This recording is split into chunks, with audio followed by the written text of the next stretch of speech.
છે ને ફોન મળ્યો આ મારો પહેલો ફોન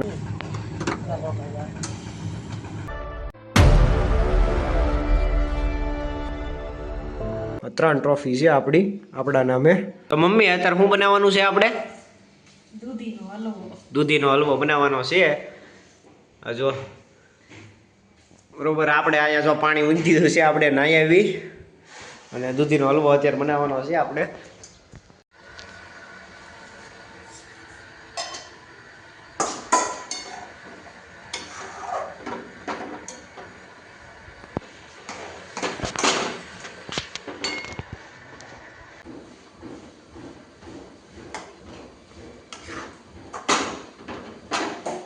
તો ગાઈઝ આપણે છે ને નાઈ ધોઈને તૈયાર થઈ ગયા છીએ અત્યારે અને અહીંયા જો હલવો બની ગયો છે આપણો અને મમ્મી આપણે બનાવે છે મસાલા ભાખરી કારણ કે ખબર હતી કે મને આ બધું ભાવે છે મમ્મી મસાલા ભાખરી બનાવે છે અત્યારે અને જો હલવો બનીને તૈયાર થઈ ગયો છે તો હવે આપણે જમી લેવી તો હાલો ગાઈઝ આ બધો સામાન છે ને આપણે ભાવનગરથી લાવ્યા હતા શાયરી કવિતાની બુક અને આ માયક આ બધું લાવ્યા હતા એટલો સામાન લાવ્યા હતા અને આ ઠેલો જો મમ્મીએ ધોઈ નાખ્યો છે તો ત્યારે બધો સામાન આમાંથી છે ને આમાં ભરવી છે એવી અને આ બધો સામાન આંજ્યાને જ પડ્યો હતો તો આમાંથી જે કામના ચોપડા છે ને મારે જે કામની વસ્તુ છે ને એ બધી પણ આપણે ભરી દેવી બરોબર તો હાલો તો ગાઈઝ અત્યારે પપ્પા જમવા આવ્યા છે બપોરનું અને બપોરનું અત્યારે જમવાનું બને છે અને આપણે છે ને અત્યારે હવે છે ને થોડીક આ દાઢી વધી ગઈ છે તો સેટ કરી નાખવી બરોબર તો હાલો ગાઈઝ મારા બધા જૂના સામાનમાંથી છે ને ફોન મળ્યો આ મારો પહેલો ફોન હતો સૌથી પહેલાં હું આ ફોન વાપરતો હતો અને આ જો આ હાથન મળ્યું આ હાથની એક્સરસાઇઝનું છે આર્મ્સ માટેનું છે આ હાથન ભાવનગર હવે લઈ લઉં છું બરાબર આ બે વસ્તુ મળી હજી તો આ બધો સામાન હજી કાઢું છું જૂનો બધો સામાન હવે આમાંથી હજી નીકળે ને તો બધું આપણે ભાવનગર લઈ જવું છે આ ભલે અહીંયા પડ્યું અને આ આપણે લઈ લેવાનું છે અત્યારે નાખી દેવી બેગમાં તો ગાઈઝ આ સામાનમાંથી જે લેવાનું હતું ને એ બધું તો લઈ લીધું અને આ જો આપણી ટ્રોફીસ આ મળી હતી મને વક્તૃત્વ સ્પર્ધામાં આ સ્પીચ દીધી છે ને તે પહેલો નંબર આવ્યો ને એમાં મળી હતી પછી આ ટ્રોફી છે આ મને શાયરી કવિતામાં પહેલો નંબર આવ્યો ને એમાં મળી હતી અરમાન સ્પોકન ઇંગ્લિશમાં હા હવે છે હા છે તો ખરા આ કૌશલ વિદ્યાભવનમાંથી મળી હતી આ ત્રિપગી દોડ હતી ને એમાં મળી હતી આ 3 ટ્રોફી આપણા નામે છે બીજું તો કાંઈ છે નહીં અને આ બધો સામાન એ વીખી જોયો જેટલા ચોપડા જોતા હતા ને એ બધા લઈ લીધા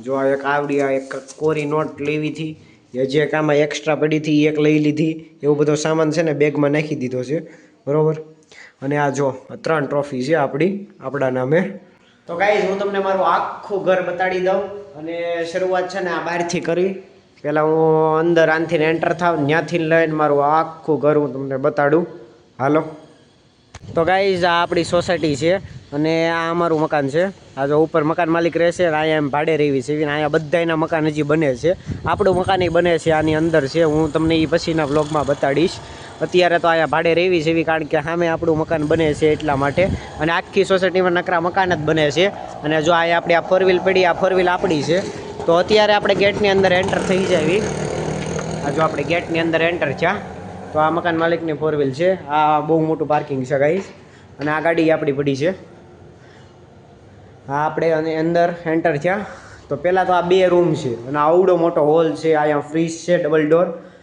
આ એક બેડ સીટ છે ખાલી એક જ અહીંયા ગાદી ને સેટી છે અને અહીંયા રહોડું છે અને નીચે છે ને ફર્નિચર છે નીચે અંદર બધો સામાન પડ્યો છે આ એક ટીપણું છે અને ફિલ્ટર પણ છે તો અહીંયા 2 રૂમ છે આવડી આ બેડરૂમ રેડી અને આમાં બધો કપડાં ને એવું બધું પડ્યું છે અહીંયા ટોયલેટ બાથરૂમ છે આ પાછા આપણે હોલમાં આવ્યા અહીંયા હોલ છે અહીંયા કિચન છે અને આ બેડરૂમ અને આ એક બીજો એક્સ્ટ્રા રૂમ છે બીજો તો અહીંયા ખાટલો ને એવું પડ્યું છે અને આ કપડાં સુકવવાનું છે અહીંયા કબાટ છે અને અહીંયા પણ આ કબાટ છે અહીંનો અને આપણો અહીંયા ઠેલો પડ્યો છે અને અહીંયા નાની એવી ચોકડી છે તમને બતાવું જો નાની એવી ચોકડી છે હાલે લે આ વોશિંગ મશીન છે આ લીધું નકર આડું વોશિંગ મશીન હતું આ નવું લીધું લાગે છે પૂછવું પડશે મારે મને નથી ખબર અને અહીંયા સવારમાં મોરલા બોલતા હોય તો ગાઈઝ અહીંયા ટાવર જ નથી આવતો, નેટવર્ક જ નથી આવતું. સવારમાં મોરલા બોલતા હોય. બહુ મસ્ત વિસ્તાર છે આવડો આ. તો બસ આવડું આ છે ને નાનું એવું ઘર છે મારું. અને મારું ઘર અત્યારે સામે બને છે, અંદરની સાઈડ છે. હું તમને પછી દેખાડીશ પછીના વ્લોગમાં. હા જો અત્યારે બધાયના મકાન બને જ છે અહીંયા. અને આપણી સોસાયટી છે અત્યારે તો અહીંયા રહેવી છે એવી. હું તમને ઓલું મકાન બતાડીશ પછીના વ્લોગમાં. એ તો બહુ મોટું મકાન બને છે આપણું. અત્યારે તો અહીંયા ભાડે રહેવી છે એવી, કારણ કે એ મકાનમાં રિનોવેશન ને ફર્નિચર ને એવું બધું થાય ને એટલા માટે. ને અહીંયા તો સવારમાં મોરલા ને એવું બધું બોલે, મસ્ત અવાજ આવે ગાઈસ. ટાવર ભલે ન આવે પણ રહેવાની બહુ મજા આવે એવું છે અહીંયા. અને એમી રહેવી છે એવી અહીંયા વાલક પાટિયામાં. જો આ નાનું એવું ઘર છે મારું. તો ગાઈસ આજે પણ ભજીયાનો પ્રોગ્રામ છે, તો જાવી છે એવી બહાર. તો હાલો. પપ્પાએ ગાડી કાઢી નાખી છે, આપણે જવાનું છે 4 વ્હીલમાં.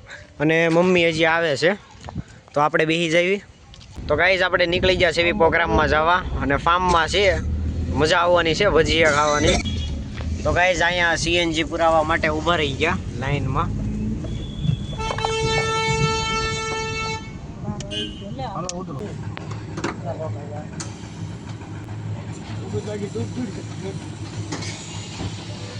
તો ફાઇનલી ગાઈસ આપણે પગી ગયા છે એવી ફાર્મમાં. બરોબર, આ આપણું ફાર્મ છે અને અંદર આપણે ભજીયાનું કટિંગ શરૂ કરી દીધું છે. તો જાવીએ આપણે, હાલો.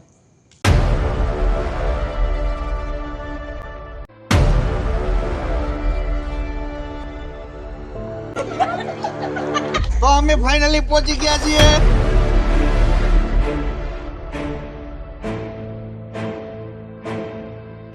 તો ગાઈસ હવે જાવી છીએ આપણે ઘરે. બરોબર, બહુ મજા આવી ગઈ. તો જાવી, હાલો. તો ગાઈસ આપણે નીકળી ગયા છીએ ઘરે જવા માટે. બહુ મજા આવી ગઈ વાડીએ ફાર્મમાં ભજીયા ખાવાની. ફાઇનલી ગાઈસ આપણે ઘરે પહોંચી ગયા છીએ અને બહુ મજા આવી અત્યારે ફાર્મમાં. તો બસ આજ માટે એટલું જ. તો ત્યાં સુધી હસતા રહો, ખેલતા રહો, આવાજ રહો, સલામત રહો. ફરી પાછા મળીએ નવા બ્લોગમાં. બાય.